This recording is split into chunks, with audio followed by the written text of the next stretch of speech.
Өмір болғандықтан әркімнің тағдыры әртүрлі түзеледі екен. Өскелең ұрпаққа менің тағдырым сабақ болар деген оймен қолыма қалам алып отырмын. Менің жасым биыл 37-ге келеді.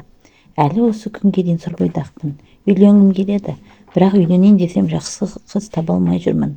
Мен осы сөзімді естіген достарым айналаға қарасайшы, не көп қыз көп қой, соның бірін алға салмайсың ба деп айтады. Әрине, оған келісемін. Қазақтың керемет қыздары өте көп, бірақ әттең-ай деген өкінішті жоқ емес. Ал ата-анам болса жалғыздық тек Құдайға ғана жарасқан. Қартайған шағымызда сенің балаңның маңдайынан иіскеп күтейік, бір шүйке басталып келсейші деп құлақ етімді жейді. Ата-анам да достарым да менің қақымды ойлап қамығып жүргенін жақсы білемін. Үйленбек ниетпен жақындарын таныстырған қыздардың бәрі мендей танысып келемін. Бірақ мінезі, екіншісінің әңгімесі, үшіншісінің түсінігі және түрі тағы да ұнамай қалады. Осы кезге дейін мен ойымдағы қиялымдағы қызды әлі жолықтыра алмай келемін. Осылай өмірімнің өтіп бара жатқанына қынжыламын. Мен де адаммын, сондықтан да жүрек қалаумен үйленгенді қалаймын. Кейбір достарым үйлену керек болды деген желеумен бір көрген қызға үйлене салады. Ал олардың қазіргі күйін мен кешкім келмейді. Себебі үйінде күнде айқай, күнде жанжал. Соның кесірінен араққа сылқия тойып, мас болып, өкінішін ашу сумен басқысы келеді. Осындай оқиғаның бірі көз алдымда өрбіп келеді. Менің Асқат есімді досым 20 жасында үйленді. 4 баланың әкесі, ата-анасының айтуымен үйлене салды. Қазір ішімдікке сылқия тойып алып, өзегін өртеген өкінішін айтып жылайды. Кейде маған, сен дұрыс жасадың, ата-анам айтты деп үйлене салмадың, өзіңнің сүйгеніңді алмасаң мен секілді жылап өтесің бұл өмірден деп айтты. Соған қарап, қазіргі бойдақтық өміріме тәубе келтіріп қоямын. Менің мына сөзімді оқыған оқырман дұрыс түсінбейтін де болар. Мен бір үйдің жалғызы, немесе ерке емеспін. Сонымен қатар эгоистік те маған жат. Себебі біз отбасында 5 баламыз.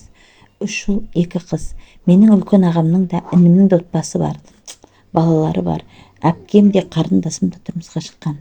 Үйде менің жалғыз басты болып жүргенім ата-анамның жанына батады. Оны түсінемін. Бірақ амал нешік, тағдырдың басыма салғаны осы болар.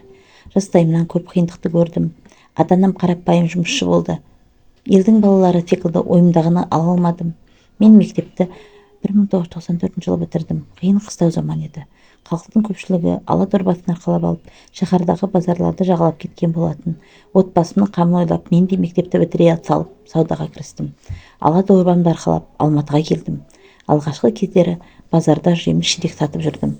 Қолым жүріп, біраз жылдан кейін кішкентай дүңгіршек аштым.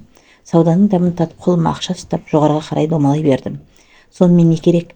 Алғашқы кезде ата-анамның, бауырларымның жағдайын жасайын деп жүрдім. Одан кейін менің өзіме баспана алайын, жаңа көлік мінейін деп жүргенде уақыттың қалай зымырап кеткенде білмей қалдым. Бауырларымның, ағайын туысымның жағдайын жасап жүргенде бірде-бір жанашыр танысым үйлен деп айтпаған еді. Мүмкін осыдан 10 жыл бұрын осы сөзді айтқан кезде мен де көзді жұмып сүймеген қызға үйлене салар ма едім, кім білсін. Қаншама жыл тіртектеп жиған мал-мүлкімді далаға шашылар ма еді. Бұл да маған Аллах тағаламның берген сынағы шығар. Аллаға шүкір, қазіргі таңда басымда бір емес бірнеше баспанам бар. Астыма мінген темір тұлпардың бағасы бір үйдің құнымен пара-пар. Маңдай теріммен жинаған байлығымды айтып мақтан аламын. Бірақ менің күні-түні аянбай еңбектеніп жинаған байлығымды дөңгелетіп алып кететін қыз бар ма екен? Мені осы қатты мазалайды. Себебі той-томалақта мені сырттай танитын қыздар өзім емес, менің байлығыма қызығып жабыса келеді дерсіз. Олардың құлқынын тек менің ақшам ғана тесіп бара жатқанын жақсы білемін. Мен жүрек қалауын іздесем, ол қыздар олигарх іздейді. Сонда менің байлығым оларға өмірлік жолдас бола ма? Мен қыздардың осындай әдетін ұнатпаймын. Мүмкін бұл мінез жасайтынынан жоқшылықтың азабын көп көргендіктен қалған болар. Менің сырымды оқыған оқырман байлық үшін қиналады екен деп ойлар. Ол да мүмкін. Себебі мен мұндай теріммен жинаған мал-мүлкімді біреудің бір күнде шашып тастағанын қаламаймын.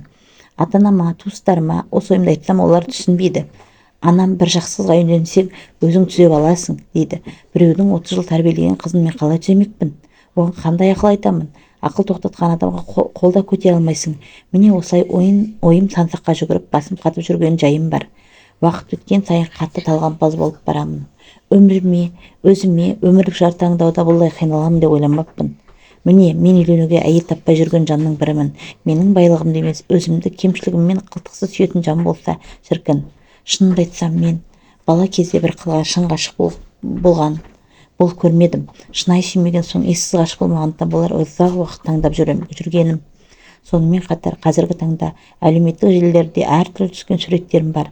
Қыздардың өздері хат жазады. Олардың бірінші маған қоятын сұрағы: мынау сенің өзіңнің көлігің ба? Сен жүргізуші емессің ба? Басында үйің бар ма дейді. Бәріне иә деп жауап беремін. Сонда қыздар: онда мен саған тұрмысқа шығамын деп айтады. Сонда оларға менің өзім емес, менің үйім мен көлігім ғана керек болғаны ма? Осыны ойлап қазақтың қыздарының өрісінің таяз болып бара жатқанына қатты қынжыламын. Әйтпесе маған хат жолдап байлығыма бола тұрмысқа шыққысы келетін қыздардың басым бөлігі 20-25 жас аралығындағы өрімдей жас қыздар. Махаббатсыз үйленген арумен қалай бақытты болмақпын? Бақытсыз күндерді кешіккенше құр тіземді құшақтап уайымсыз жүргенім жақсы емес пе? Танысқан сол қыздардың кейбірі ашықтан ашық ақысын төлесең сенімен бір түн өткіземін деп жазып жіберетін. Қайтерсіз? Оны оқып өзім ұяттан жерге кіріп кете жаздаймын. Міне тағы да бір жылды артқа тастағалы отырмын. Жылдар сырғып, жылдың соңы келген сайын қалың ойға батамын.